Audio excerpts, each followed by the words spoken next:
Sejam todos muito bem-vindos a mais um Nerd Rider. Quem vos fala é a Sazuma, ou você pode me chamar de Asa, que tá tudo tranquilo.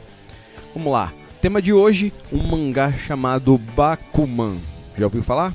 Então fica aí. Primeiro de tudo, antes de falar sobre esse mangá específico, né, eu gosto sempre de explicar as coisas, porque nem todo mundo que tá me vendo sabe o que é um mangá. Algumas pessoas que são amigas ou até que vão procurar pelo tema vão saber o que é um mangá, mas nem todo mundo que tá assistindo sabe. Então a minha intenção é explicar um pouquinho. Vamos lá. Mangás são histórias em quadrinhos japonesas. Igual a gente tem Zé Carioca, Turma da Mônica, o Homem-Aranha, Batman, Super-Homem, todas essas são histórias em quadrinhos. Os mangás não são diferentes, também são histórias em quadrinhos. A diferença é que eles são feitos no Japão, né? Então muita gente pensa, não, mangá não é história em quadrinho. Tá se iludindo, é sim, tá? É quadrinho porque são histórias contadas dentro de quadros. O nome, né, se você parar pra pensar. Então, por mais que seja um quadro diferente ou feito em um lugar diferente, não deixa de ser uma história em um quadrinho, certo? O diferencial, um dos mais famosos, né, se eu posso dizer que eu posso falar assim, o diferencial mais famoso que tem no mangá é o sentido da leitura. É diferente, né? A gente aqui costuma ler, se você vai abrir, você vai passar a página da direita pra esquerda, né? Você vai passando nesse sentido, direita, esquerda. Quando você pega o mangá é o contrário, você passa ele da esquerda para a direita. Então, no fim das contas, é como se você estivesse lendo o final primeiro. Tanto que todos os mangás que você vai pegar aqui no Brasil, eles sempre tem um aviso: pare de ler agora, você está começando pelo final. Eles já te avisam logo e aí tem uma breve explicação de como se ler o mangá, certo? Mas o que pouca gente sabe é que essa tradição do mangá, assim como várias outras coisas no Japão, lá eles não dirigem na mão. Por exemplo, se você for pilotar ou dirigir, você não vai pilotar na esquerda, você pilota na direita, ou ao contrário, agora eu fiquei confuso. Bom, dirige-se do lado oposto que a gente dirige, né? Fica assim, é como a gente chama aqui a mão inglesa. Lá pra eles é a mão normal, não é inglesa, né? A mão japonesa. Se é que vocês entenderam o trocadilho. Pois bem, isso veio da época dos samurais. Eles precisavam sacar sempre a espada com a mão direita. Só que eles não podiam sacar a espada com a mão direita se ela estivesse do lado direito. Então eles precisavam que a espada estivesse no lado esquerdo, para eles sacarem com a mão direita e botarem a posição de luta, né? A posição de batalha. Então por isso foi mantida uma dessas tradições no Japão. Outra diferença também é que enquanto a gente tem muitas histórias em quadrinhos, né, ocidentais coloridas, com capas metálicas, etc., no Japão eles são em preto e branco. Os traços são diferenciados, os olhos são maiores, né, supostamente para poder passar um tipo diferenciado de emoção e por aí vai. E uma das coisas que mais me agrada em mangá e em animes são os temas. Os temas, eu digo assim, o cara vai fazer um mangá, ele vai fazer um mangá sobre o quê? A maioria dos ocidentais são super-heróis, caras com superpoderes, mutantes, coisas que pra gente tem um certo padrão. Lá não. Se você gosta de beisebol, você é um cara que adora beisebol, você vai achar um mangá ou um anime de beisebol. Você gosta de tênis, tem um personagem de algum mangá que vai mostrar pra você como se joga tênis, né? Você gosta de boxe, gosta de luta, então você vai achar um mangá, um anime de luta, de skate, de moto, de carro. Claro que a gente também tem os clichês, né? Os óbvios que são tipo Dragon Ball, que é super poder, o cara é diferenciado, por aí vai. Mas não deixa de ter, assim, temas bem variados. O que eu gosto dos mangás e dos animes são isso. Se você for um cara que gosta de alguma coisa específica, você tem a possibilidade de achar, né? Outra coisa também, assim como a gente tem aqui, mas lá tem muito mais, é as denominações para o público. Lá existe um mangá para uma faixa etária ou para um público, um gênero de público bem específico. Então, se você é um garoto de 13 a 15 anos, você tem um mangá específico para você, porque o tema que vai te agradar, o tipo de história, narrativa, personagem é bem específico, que é o shonen. Se você é menina, na mesma faixa etária, então você também vai ter uma história só pra você, que é o shoujo. Se você já tem entre 17 e 20 anos, ou até um pouquinho mais, você já vai ter um mangá que tem um tema mais maduro, que pode tratar de temas que geralmente você não teria a capacidade de entender se você tivesse 13, 15 anos. Então pode tratar de política, filosofia, regimes, ditaduras, etc. Por aí vai. Se você gosta de temas homossexuais ou de amor entre dois meninos, você tem um mangá específico pra você, mesmo que não tenha nenhuma cena de sexo, mas só insinuação amorosa ou afetiva, já tem um público cativo. Somente as meninas adoram esse tipo de mangá ou anime chamado yaoi. Então, se você ouvir alguém falando de yaoi, já sabe que estão falando de histórias homossexuais, não necessariamente de sexo, tá? Ficando bem claro, são romances ou insinuações de amor entre dois rapazes, tá? Assim como a gente também tem Yuri, que é o contrário, são o amor ou relação entre duas meninas. E por aí vai, você tem várias outras denominações, eu não vou ficar procurando aqui, quem quiser procurar, Google, o novo pai dos burros, tá? Então é só procurar lá. E pra gente fechar, pra eu poder falar de Bakuman, que é o meu gancho, quem escreve e quem desenha um mangá, no Japão ele é chamado de mangaka, certo? É a pessoa que escreve, que desenha, que faz o roteiro. Se ele fizer tudo isso, ele é chamado de mangaka. É a pessoa que tem a ideia original, que desenha e por aí vai. Certo? Tranquilo até aqui? Vamos lá. Bakuman. O que seria isso? De onde veio? Boa noite. Hoje nós vamos falar de Bakuman. O que seria isso? Do que eles se alimentam, né? Péssima imitação. Sim, então Bakuman é o seguinte, é uma história sobre dois adolescentes que vão crescendo conforme o passar da história e se tornam adultos, uma dupla de protagonistas, e o sonho deles é se tornarem mangakás.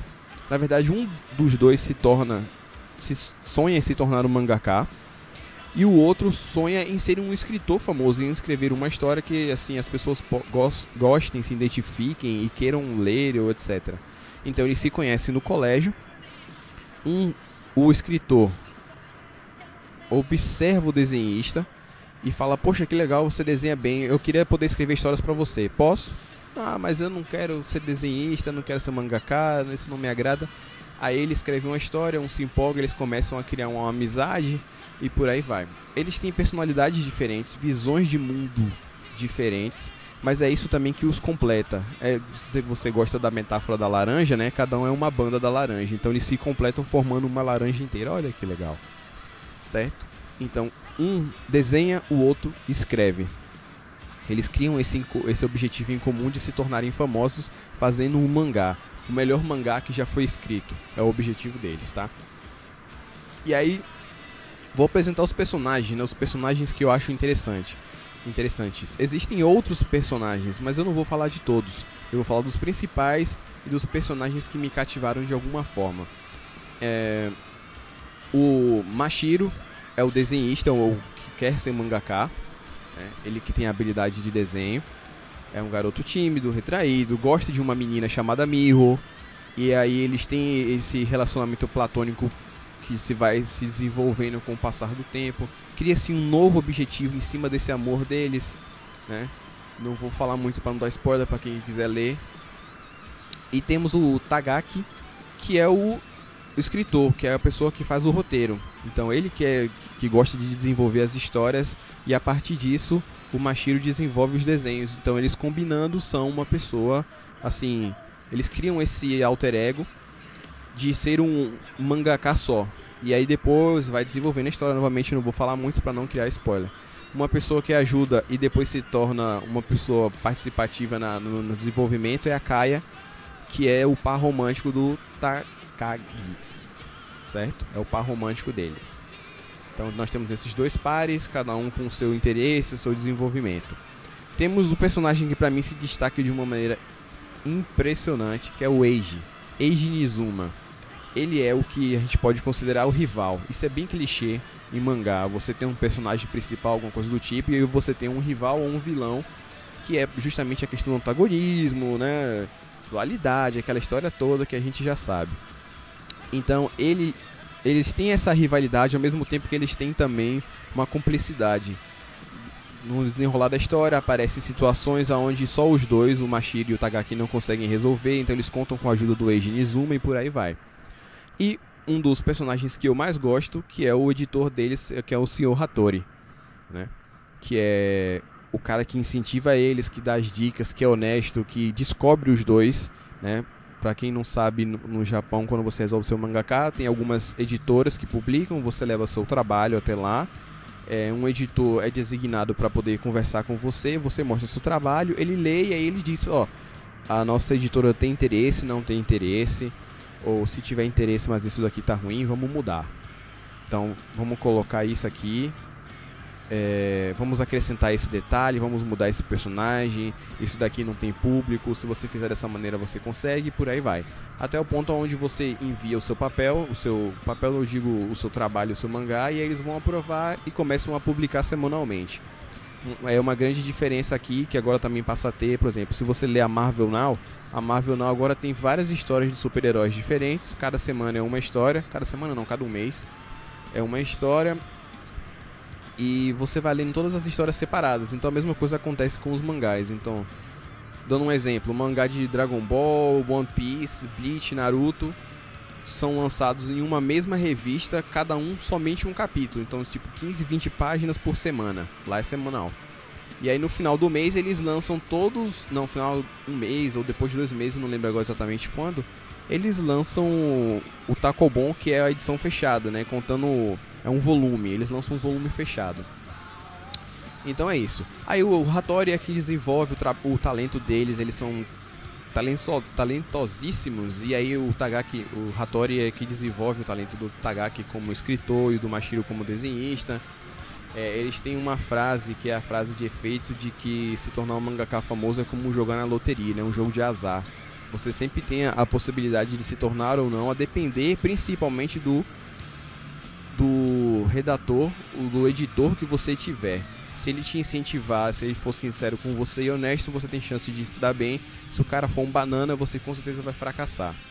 E aí uma das coisas mais interessantes sobre Bakuman é a metalinguagem. Assim, pra quem não sabe, metalinguagem é você utilizar um meio pra falar dele. Então, quando você tem um filme que fala sobre um filme, é uma metalinguagem. Se você tem uma música que fala sobre uma música, é metalinguagem. Se você tem um seriado falando sobre um seriado, também é metalinguagem, por aí vai. Então eles falam sobre mangás utilizando mangás reais como exemplo. Então, como eu falei aqui, Bleach, One Piece, Naruto, eles falam sobre esses mangás, eles falam sobre os autores, as pessoas que escreveram, como eles são famosos, por aí vai. Então isso é uma das coisas muito interessantes para você ver aquelas citações. Claro que tem coisas das antigas que só quem realmente é muito profundo, conhecedor dos mangás japoneses, ou quem é japonês, é que vai entender. Mas mesmo assim você consegue ter uma leitura, sempre tem aquelas notas do editor brasileiro que coloca lá explicando. Você também pode novamente procurar o pai dos burros atuais e se informar mais e por aí vai. Agora, o que eu mais achei interessante foi que quando eu comecei a ler, poxa, muito interessante isso, muito bacana. Eu vou procurar mais sobre ele, sobre o Bakuman. E achei alguns relatos de que alguns redatores e mangakas que existem no mangá são baseados em pessoas reais. Então o Eiji Nizuma, que me chamou muito a atenção, reza a lenda de que ele é o Eiichiro Oda, que, pra quem não sabe, é o autor de One Piece, pra mim, meu mangá e anime favorito. Então, quando você vê o Eiji Nizuma, ele tem uma personalidade muito excêntrica, aí você fica pensando, poxa, será que o Eiichiro Oda também tem essa personalidade excêntrica? Será que ele também faz essas maluquices aí? É muito engraçado você pensar nessas pessoas. E aí teve um blog que eu li, que ele até colocou a foto dos editores e os personagens, então mostrou lá o editor que seria o Hattori. Achei muito interessante, muito bacana. Bom, vamos lá, vamos dar uma resumida aqui. Bakuman é um mangá e também tem um anime, se eu não me engano são 3 ou 4 temporadas, já está fechado, quem quiser assistir, baixar, pode achar online tranquilamente. É um mangá de drama, ação, comédia, romance, você tem tudo isso, você tem os pontos de comédia, você tem os pontos de ação, que eles pontualizam ali, ó, esse ponto aqui vai ser de ação. Tem o drama, tem romance, então se você se interessa por mangás que tenha romance, você pode ler, porque você vai achar isso. Se você gosta de comédia, você vai achar. É muito, muito, muito bem misturado. E um detalhe importante é que esse mangá é inspirado nos 2 autores de um outro mangá que também virou anime muito famoso chamado Death Note. Então é só você procurar que aí você acha todas essas informações. Para resumir, Bakuman fala sobre sonhos. Se você tem um sonho, você quer ser escritor, diretor, desenhista, ator, músico, o que quer que você seja, que você pode realizar esse sonho, tá certo? Espero que vocês tenham gostado. Um grande abraço a todos vocês, se cuidem sempre, sempre atentos. Um beijo e um queijo e até o próximo Nerd Rider. Fui!